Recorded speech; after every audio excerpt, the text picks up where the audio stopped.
Boom.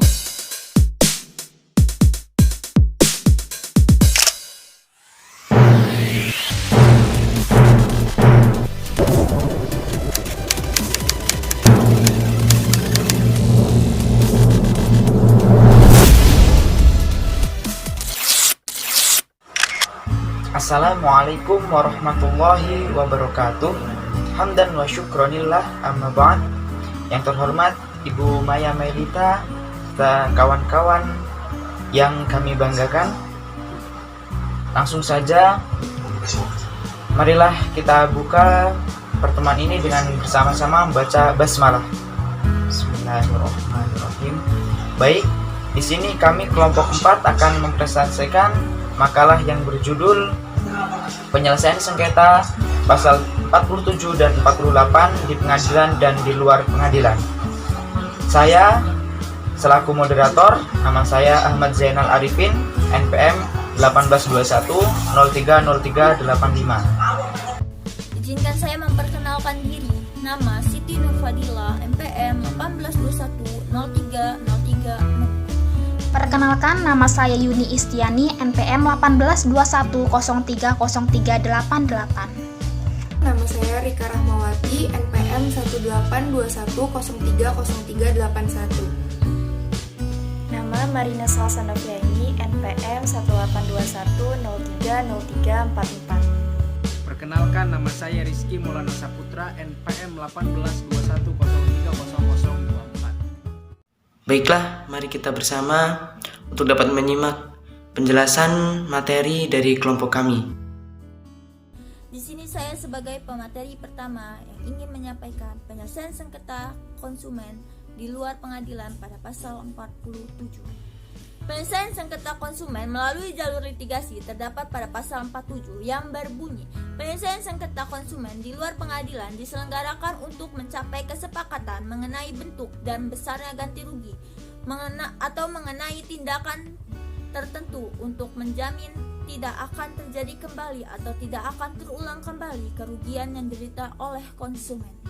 Penyelesaian sengketa di luar pengadilan atau yang lebih dikenal dengan Alternative Dispute Resolution atau ADR dapat ditempuh dengan berbagai cara.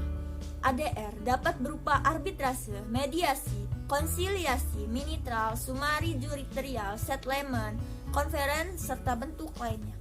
Sedangkan dalam pasal 1 Undang-Undang Nomor 30 Tahun 1999 tentang arbitrase dan alternatif penyelesaian sengketa, arbitrase dibedakan dari alternatif penyelesaian sengketa karena yang termasuk dalam alternatif penyelesaian sengketa hanya konsultasi, negosiasi, mediasi, konsiliasi, dan penilaian ahli.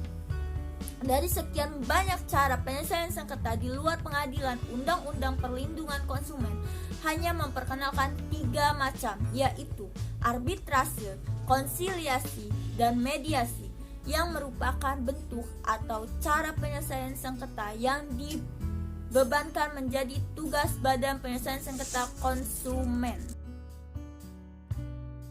Ada 11 tugas dan wewenang Badan Penyelesaian Sengketa Konsumen, yaitu 1. Melaksanakan penanganan dan penyelesaian sengketa konsumen dengan cara melakukan mediasi atau arbitrase atau konsiliasi. Kedua, memberikan konsultasi pelindungan konsumen. Ketiga, melaporkan kepada penyidik umum apabila terjadi pelanggaran ketentuan dalam undang-undang ini. Keempat, meminta pengaduan baik tertulis maupun tidak tertulis dari konsumen tentang terjadinya pelanggaran terhadap perlindungan konsumen. Kelima, melakukan penelitian dan pemeriksaan sengketa perlindungan konsumen. Keenam, memanggil pelaku usaha yang diduga telah melakukan pelanggaran terhadap perlindungan konsumen. Ketujuh, memanggil dan menghadirkan saksi, saksi ahli dan atau setiap orang yang dianggap mengetahui pelanggaran terhadap undang-undang ini. Kedelapan, meminta bantuan penyidik untuk menghadirkan pelaku usaha, saksi, saksi ahli atau setiap orang mendapatkan, meneliti dan atau menilai surat, dokumen atau alat bukti lain guna penyelidikan atau pemeriksaan. Kesembilan, memutuskan dan menetapkan ada atau tidak adanya kerugian di pihak konsumen. Kesepuluh, memberitahukan putusan kepada pelaku usaha yang melakukan pelanggaran terhadap perlindungan konsumen. Kesebelas, menjatuhkan sanksi administratif kepada pelaku usaha yang melanggar ketentuan undang-undang ini. 3. Tata cara penyelesaian sengketa berdasarkan keputusan Menteri Perindustrian dan Perdagangan sebagai berikut. Pertama, konsiliasi adalah proses penyelesaian sengketa konsumen di luar pengadilan dengan perantara BPSK untuk mempertemukan pihak yang bersengketa dan penyelesaiannya diserahkan pada para pihak. Penyelesaian dengan cara ini dilakukan sendiri oleh para pihak yang bersengketa yaitu konsumen dan pelaku usaha dan didampingi oleh majelis dalam upaya penyelesaiannya. Majelis berupaya untuk mendamaikan para pihak yang bersengketa dan menjelaskan peraturan perundang-undangan di bidang perlindungan konsumen. Dalam konsiliasi ini, majelis hanya bertindak pasif sebagai konsiliator.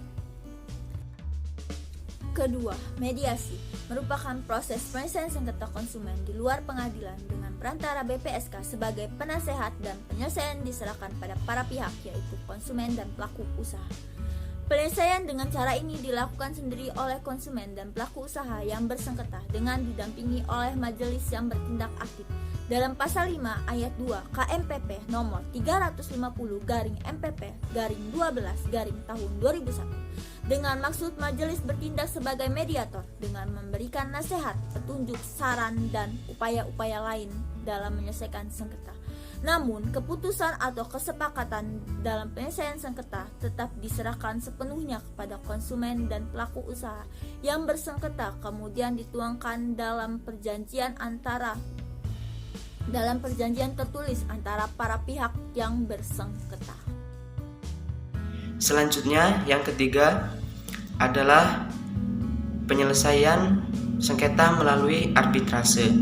Arbitrase adalah penyelesaian sengketa konsumen di luar pengadilan. Dalam hal ini, konsumen dan pelaku usaha menyerahkan segala sesuatunya kepada Badan Penyelesaian Sengketa Konsumen. Dalam penyelesaian sengketa melalui arbitrase, ini pelaksanaannya berbeda dengan cara konsiliasi dan mediasi. Jadi, dalam arbitrase, majelis bertindak aktif untuk mendamaikan para pihak yang bersengketa. Bila mana tidak terjadi kesepakatan, yang dilakukan pertama kali adalah memberikan penjelasan kepada konsumen dan pelaku usaha yang bersengketa tentang perihal peraturan perundang-undangan di bidang perlindungan konsumen, serta diberikan kesempatan yang sama kepada konsumen dan pelaku usaha untuk menjelaskan hal-hal yang dipersengketakan. Baik, saya akan menjelaskan poin B, penyelesaian sengketa melalui pengadilan. Penyelesaian sengketa konsumen melalui jalur litigasi terdapat pada pasal 48 yang berbunyi, penyelesaian sengketa konsumen melalui pengadilan mengacu kepada ketentuan tentang peradilan umum yang berlaku dengan memperhatikan ketentuan dalam pasal 45 di atas. Pasal 48 UU PK menyebutkan bahwa penyelesaian sengketa melalui jalur pengadilan mengacu kepada ketentuan yang berlaku dalam peradilan umum dengan memperhatikan ketentuan pasal 45 UU PK dalam ayat 4. Artinya, penyelesaian sengketa konsumen melalui pengadilan hanya dimungkinkan apabila 1. Para pihak belum memilih penyelesaian sengketa di luar pengadilan, atau 2. Upaya penyelesaian sengketa konsumen di luar pengadilan dinyatakan tidak berhasil oleh salah satu pihak atau oleh para pihak yang bersengketa. Gugatan melalui pengadilan hanya dapat ditempuh jika upaya di luar pengadilan dinyatakan tidak berhasil oleh salah satu pihak atau oleh para pihak yang bersengketa. Ini berarti penyelesaian sengketa melalui pengadilan tetap dibuka setelah para pihak gagal menyelesaikan sengketa mereka di luar pengadilan. Penyelesaian sengketa melalui pengadilan adalah metode penyelesaian sengketa yang paling lama dan lazim digunakan dalam penyelesaian sengketa. baik sengketa yang bersifat publik maupun yang bersifat privat. Untuk sengketa yang lebih menekankan kepada kepastian hukum, metode penyelesaian yang tepat adalah litigasi. Tetapi jika menekankan pada pembinaan hubungan baik terutama hubungan bisnis, metode penyelesaian yang tepat adalah non-litigasi berupa konsiliasi atau mediasi.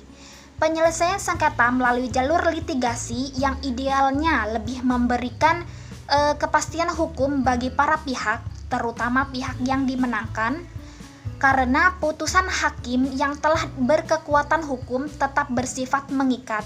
Tidak ada upaya hukum yang lain dan harus dilaksanakan oleh para pihak. Hak untuk mendapatkan kompensasi atau ganti rugi tidak dapat berwujud bila putusan tidak dilaksanakan dengan sukarela dan kemudian harus diajukan permohonan eksekusi. Proses eksekusi harus didahului dengan permohonan eksekusi disertai data atau keterangan tentang objek eksekusi oleh pihak yang dimenangkan, konsumen kepada ketua pengadilan. Sehingga apabila pihak yang dimenangkan, konsumen tidak mampu mencari harta benda pihak yang kalah, maka konsumen hanya mendapatkan putusan tanpa ada pelaksanaan putusan. Baik, di sini saya akan menjelaskan materi selanjutnya, yaitu tentang kelemahan penyelesaian sengketa melalui pengadilan. Jadi ada beberapa faktor yang menjadi kelemahan. Yang pertama yaitu penyelesaian sengketa melalui pengadilan terbilang sangat lambat. Yang kedua, biaya perkara yang mahal. Yang ketiga, pengadilan pada umumnya tidak responsif. Yang keempat, putusan pengadilan tidak menyelesaikan masalah. Dan yang terakhir, kemampuan para hakim yang masih bersifat generalis. Tujuan dari adanya UU PK harusnya untuk memberikan kepastian hukum dan menciptakan keadilan.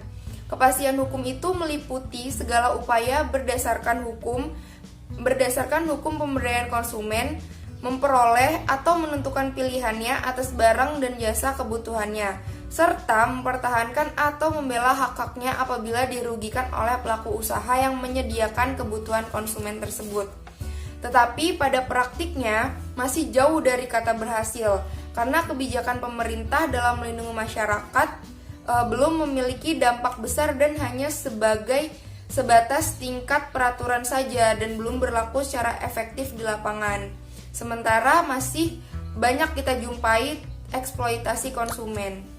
Nah, oleh sebab itu, dari penjabaran ini harusnya bisa memberikan masukan perlunya revisi tentang UU PK secepatnya guna meminimalisir konsumen yang menderita kerugian akibat pelaku usaha. Baiklah, di sini saya akan menjelaskan salah satu contoh kasus sengketa konsumen yang diselesaikan melalui jalur luar pengadilan, yaitu kasus susu kemasan. Persengketaan antara PT Ultra Jaya Milk Industry Trading Company melawan Rini Tresnasari. Pada Februari 2016, terdapat seorang anak diduga keracunan usai mengonsumsi susu Ultra Milk yang terdapat benda asing mirip seperti kaki katak. Rini Tresnasari selaku ibu korban melaporkan perusahaan susu kemasan ke kantor Badan Penyelesaian Sengketa Konsumen setelah menemui adanya benda asing yang menyerupai sepasang kaki katak di dalam susu kemasan tersebut. Anak Rini yang masih berusia 7 tahun dirawat di rumah sakit usai mengonsumsinya karena diduga keracunan. Bocah perempuan usia 7 tahun di kota Bandung ini diduga keracunan usai meminum susu cair kemasan kotak produk dari PT Ultra Jaya.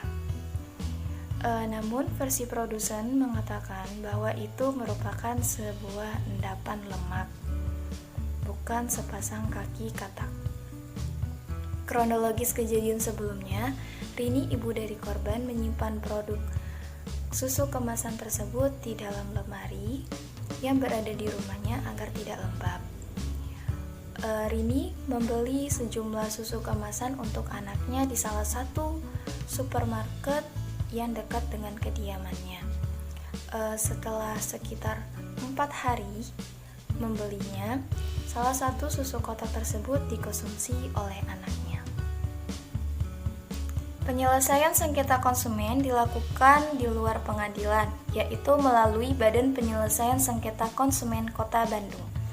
Badan Penyelesaian Sengketa Konsumen Kota Bandung pada mulanya mengadakan prasidang, di mana prasidang tersebut mempertemukan kedua pihak yang bersengketa untuk memilih bagaimana bentuk proses penyelesaian sengketa nantinya. Kemudian, kedua belah pihak sepakat untuk memilih penyelesaian sengketa melalui sidang arbitrase.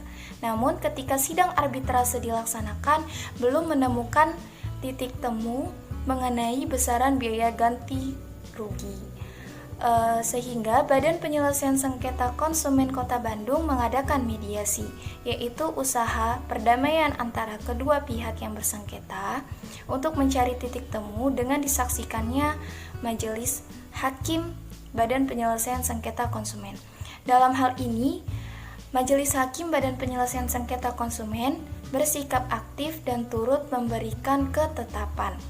Upaya mediasi ini membuahkan hasil besaran nominal biaya ganti rugi yang disepakati oleh kedua belah pihak. Dan upaya tersebut akan diumumkan secara resmi pada sidang arbitrase selanjutnya. Sehingga sengketa antara PT Ultrajaya Milk Industry dan Trading Company melawan Rini Tresnasari berakhir damai melalui upaya mediasi yang diadakan oleh Badan Penyelesaian Sengketa Konsumen Kota Bandung yang disahkan dan diumumkan secara resmi pada sidang arbitrase. Jadi saya di sini akan menjelaskan contoh kasus penyelesaian sengketa melalui lembaga pengadilan. Jadi sebagaimana kita ketahui bersama, semua kasus persengketaan antara konsumen dengan pelaku usaha bisa diakhiri atau diselesaikan melalui lembaga pengadilan, selain di luar lembaga pengadilan ya. Contohnya kasus yang sudah dijelaskan oleh Salsa tadi tentang penyelesaian sengketa konsumen terhadap kasus susu kemasan yang sudah tercemar, yakni antara PT Ultrajaya Milk Industry melawan Rini Tresnasari sebagai konsumen. Nah, jadi Rini Tresnasari di sini merasa dirinya dirugikan akibat sebuah produk atau makanan yang diperjualbelikan kepada konsumen yang dapat mengancam atau membahayakan keselamatan, bahkan bisa mengakibatkan kematian. Nah, jadi di sini Rini Tresnasari bisa menyelesaikan persengketaannya atau membawa persengketaannya antara PT Ultrajaya ini melalui jalur pengadilan. Akan tetapi, sebagaimana dalam pasal 48 Undang-Undang Perlindungan Konsumen, dijelaskan bahwa penyelesaian sengketa konsumen melalui pengadilan ini mengacu pada ketentuan tentang peradilan umum yang berlaku dengan memperhatikan ketentuan dalam pasal 45. Nah, penunjukan pasal 45 dalam hal ini lebih banyak tertuju pada ketentuan pada ayat 4. Artinya, penyelesaian sengketa konsumen melalui pengadilan hanya dimungkinkan apabila yang pertama, para pihak belum memilih upaya penyelesaian sengketa konsumen di luar pengadilan. Nah, di luar pengadilan ada banyak cara untuk menyelesaikan suatu persengketaan. Contohnya ada Badan Penyelesaian Sengketa Konsumen. Nah, di situ ada tahap-tahapannya, ada menggunakan arbitrase, mediasi, konsiliasi, dan lain sebagainya. Nah, kemudian ketika para pihak belum memilih upaya penyelesaian sengketa di luar pengadilan, mereka boleh membawa permasalahan persengketa ini melalui jalur pengadilan atau jalur litigasi. Kemudian yang kedua, upaya penyelesaian sengketa konsumen di luar pengadilan dinyatakan tidak berhasil oleh salah satu pihak atau oleh para pihak yang bersengketa. Nah, contohnya gini. Ketika Rini Tresnasari ini sebagai penggugat atau konsumen yang menggugat PT Ultrajaya Milk Industry, nah ketika melalui jalur di luar pengadilan atau menggunakan mediasi atau arbitrase atau konsiliasi, ketika mereka menggunakan 3 jalur itu belum puas dengan keputusan dari badan penyelesaian sengketa itu melalui 3 jalur itu, boleh membawa permasalahan ini melalui lembaga pengadilan atau melalui jalur litigasi. Nah, itu tadi syarat-syaratnya untuk menyelesaikan sengketa melalui lembaga pengadilan. Jadi kesimpulan untuk makalah ini bahwa penyelesaian sengketa konsumen di luar pengadilan ini diharapkan untuk dapat mencapai kesepakatan, tentunya perdamaian antara kedua belah pihak, supaya tidak terjadi lagi hal-hal yang menimbulkan kerugian bagi kedua pihak. Baik, ada 3 cara untuk dapat menyelesaikan sengketa konsumen di luar pengadilan, yaitu dengan cara arbitrase, konsiliasi, mediasi.